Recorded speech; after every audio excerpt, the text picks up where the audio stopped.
ఓం సాయిరామ్. ఆ సాయినాథుని ఆశీర్వాదంతో ప్రతి ఒక్కరూ కూడా ఆనందంగా, ఆరోగ్యంగా, అష్టైశ్వర్యాలతో ఉండాలని మనస్ఫూర్తిగా కోరుకుంటున్నానండి. అనంతకోటి బ్రహ్మాండ నాయక, రాజాదిరాజ యోగిరాజ పరబ్రహ్మ శ్రీ సచ్చిదానంద సద్గురు సాయినాథ్ మహారాజ్కి జై. ఈరోజు బాబాగారు మన కోసం అందించిన సందేశం ఏంటి అంటే, తల్లి నీతో ఒక భయంకరమైన రహస్యం చెప్పాలి, కానీ ప్రాణం పోయినా ఇది వినకపోతే కటిక దరిద్రం మాత్రం ఖచ్చితంగా వచ్చి తీరుతుంది. జాగ్రత్తగా ఉండమని బాబాగారు అయితే అంటున్నారండి. మరి బాబాగారు మనతో దేని గురించి చెప్పాలి అనుకుంటున్నారో తెలుసుకోవాలి అంటే వీడియోని చివరి వరకు స్కిప్ చేయకుండా చూడండి. మన ఛానల్ని ఫస్ట్ టైం చూస్తున్న వాళ్ళైతే సబ్స్క్రైబ్ చేసుకొని పక్కనే ఉన్న బెల్ ఐకాన్ని క్లిక్ చేయడం అసలు మర్చిపోద్దండి.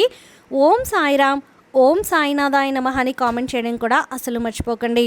ఇక బాబాగారు అందించిన సందేశం గురించి చూస్తే, తల్లి ప్రతి వ్యక్తి జీవితంలో కూడా ఎన్నో రకాలైనటువంటి రహస్యాలు అనేవి దాగి ఉంటాయి.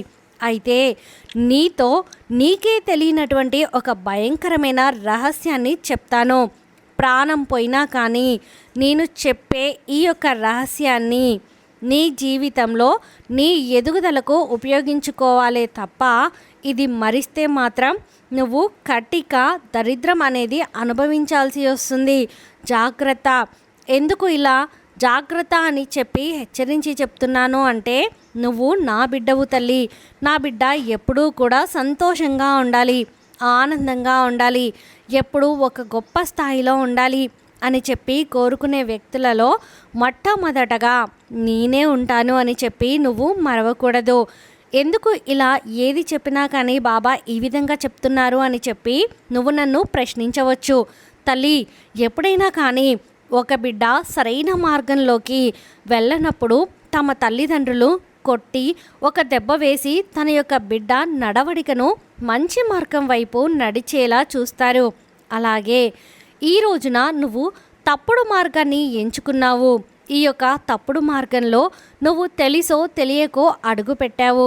ఇప్పుడైనా కానీ నీ యొక్క మార్గాన్ని మంచి మార్గం వైపుకు తిప్పుకోకపోతే ఆ యొక్క చెడు మార్గం నిన్ను అనేక రకాలైనటువంటి కష్టాల బారిన పడేలా చేస్తుంది. అయితే ఇంతకు ఆ చెడు మార్గం ఏంటి బాబా? నేను ఎటువైపు అడుగు వేశానో అసలు నాకు ఏమీ అర్థం కావడం లేదు బాబా అని చెప్పి నువ్వు నన్ను ప్రశ్నించవచ్చు. తల్లి జీవితంలో ప్రతి మనిషి కూడా సంతోషంగా జీవించాలి, ఆనందంగా ఉండాలి. శరీరానికి ఏ బాధ కలగకూడదు, శరీరానికి ఏ అనారోగ్య సమస్యలు రాకూడదు. తిన్నది చక్కగా జీర్ణమైపోవాలి, కంటి నిండా నిద్రపోవాలి, ఆరోగ్యంగా 100 సంవత్సరాలు జీవించాలి. ఏ పని చేసినా కూడా ఆ పనిలో 100% సక్సెస్ అనేది రావాలి అని చెప్పి కోరుకుంటారు.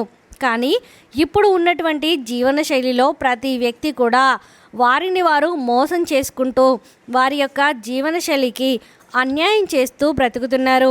జీవితంలో ఏవైనా కానీ కోరికలు ఉండవచ్చు, కానీ కోరికలు తీర్చుకోవడం చాలా కష్టం. ఆ కష్టం అనేది ఎంత టార్చర్లా ఉంటుంది అంటే ఆ యొక్క టార్చర్ పడలేక మనిషి ఆ కష్టం వైపు తల తిప్పుకోవడమే మానేస్తాడు. అప్పటి నుంచే ఆ జీవితంలో అనేక రకాలైన సమస్యలు మొదలవుతాయి. ఎప్పుడైతే బంగారాన్ని నిప్పు మీద కాల్చినప్పుడే దాని యొక్క అసలైన రూపం అందంగా మారుతుందో, మనిషి కూడా అంత కష్టపడితేనే ఆ వ్యక్తి తను సాధించాలి అనుకున్నది సాధించగలుగుతాడు. ఎప్పుడైతే బలంగా ఉన్నటువంటి ఇనుము నిప్పు మీద సెగలో కాల్చబడుతుందో అప్పుడే అది ఎలా వంచితే అలా వంగగలుగుతుంది. అలాగే మనిషి కూడా తను కష్టపడితేనే తన జీవితంలో ఒక లక్ష్యం అనేది పెట్టుకోగలిగితేనే, ఆ లక్ష్యం కోసం పోరాడగలిగితేనే ఆ వ్యక్తి ఆ లక్ష్యాన్ని సాధించగలుగుతాడు.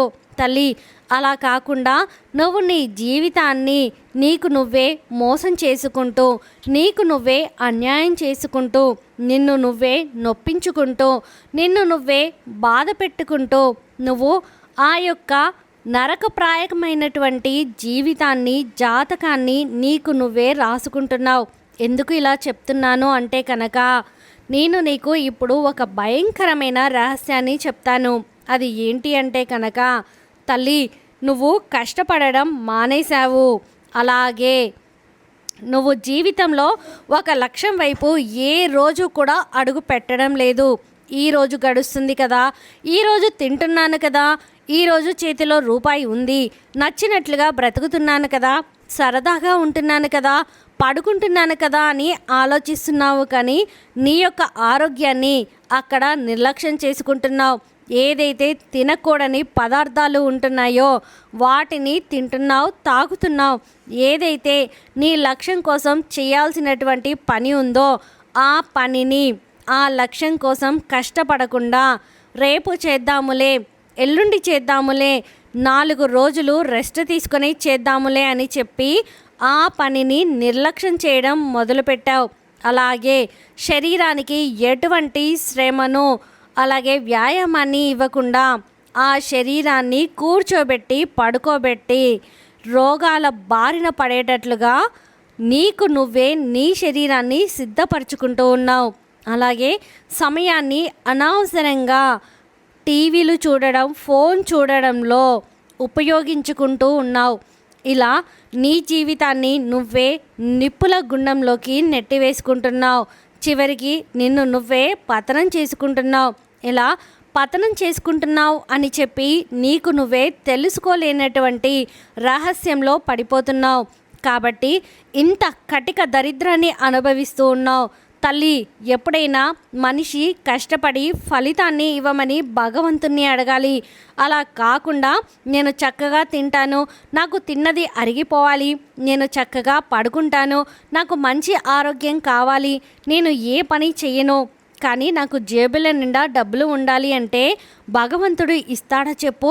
నువ్వు కష్టపడగలిగినంత వరకు కష్టపడి ఆ కష్టానికి తగిన ప్రతిఫలాన్ని ఇవ్వమంటే భగవంతుడు ఇస్తాడే తప్ప నువ్వు కూర్చొని తింటూ తిన్నది అరగక రోగాలు తెచ్చుకుంటూ శరీరాన్ని శ్రమ పెట్టుకోకుండా నొప్పులతో బాధపడుతూ ఉంటే నీ శరీరాన్ని నువ్వు మొయ్యడానికే కష్టతరంగా ఉన్నంత బరువుగా మార్చుకుంటూ నీకంటూ ఒక లక్ష్యం లేకుండా నీ యొక్క శరీరపు బరువుతోటి అలసటతోటి నిన్ను నువ్వు టార్చర్ చేసుకుంటూ ఎక్కడికక్కడ డబ్బులు చేతిలో లేక అప్పులు చేసుకుంటూ నీ జీవితాన్ని దరిద్రం వైపు నెట్టుకుంటున్నావు. ఇప్పుడైనా మేలుకో. నువ్వు చక్కగా సరైన ఆహారాన్ని తీసుకో, టైంకి తిను, చక్కగా టైంకి పడుకో. ప్రతిరోజు కూడా నీకు ఉన్నటువంటి విలువైన సమయాన్ని నీ లక్ష్యం కోసం, అంటే నీ యొక్క పట్టుదల సాధించడం కోసం నువ్వు ఆ లక్ష్యం వైపు ఎంతవరకు కష్టపడగలగాలో అంతవరకు కష్టపడాలి అని చెప్పి ఒక టార్గెట్ పెట్టుకొని పేపర్ మీద రాసుకో. దానికి తగ్గట్లుగా నువ్వు పని చెయ్యి. ఏ రోజు కూడా నీ ఆరోగ్యాన్ని నిర్లక్ష్యం చేసుకోకు. ప్రతిరోజు కూడా నీ శరీరానికి 1 గంట సేపు వ్యాయామాన్ని ఇవ్వు. అది నువ్వు యోగా చేస్తావా, లేదా నడక చేసుకుంటావా, లేక ఏదైనా నీకు నచ్చిన ఎక్సర్సైజ్ చేస్తావా, డాన్స్ చేస్తావా, ఏదైనా సరే నీ ఇష్టం. కానీ ఖచ్చితంగా నీ శరీరానికి చెమటలు పట్టి తీరాల్సిందే. అలాగే కంటి నిండా 8 గంటలు నిద్రపోవాల్సిందే. ఈ విధంగా ఉంటేనే నువ్వు అనుకున్నది అనుకున్నట్లుగా నీ జీవితంలో నువ్వు సాధించుకోగలుగుతావు, జరుగుతుంది కూడా. లేకపోతే ఇటు డబ్బు ఉండదు, అటు ఆనందము ఉండదు, ఇటు మనశ్శాంతి ఉండదు, ఇటు ఆరోగ్యము ఉండదు, నలుగురిలో కీర్తి ప్రతిష్టలు ఉండవు, నలుగురిలో పరువు కూడా పోగొట్టుకుంటావు. అప్పుడు బ్రతికి ఉన్న చచ్చిన శవంతోటి సమానమవుతుంది నీ జీవితం. ఒక్కసారి ఆలోచించుకో, ఎందుకు నేను ఇలా చెప్తున్నాను నీతో అనేది నీకే అర్థమవుతుంది. ఇది కేవలం నీ మంచి కోసం మాత్రమే చెప్తున్నా అని చెప్పి ఈరోజు బాబా గారు అయితే అంటున్నారండి.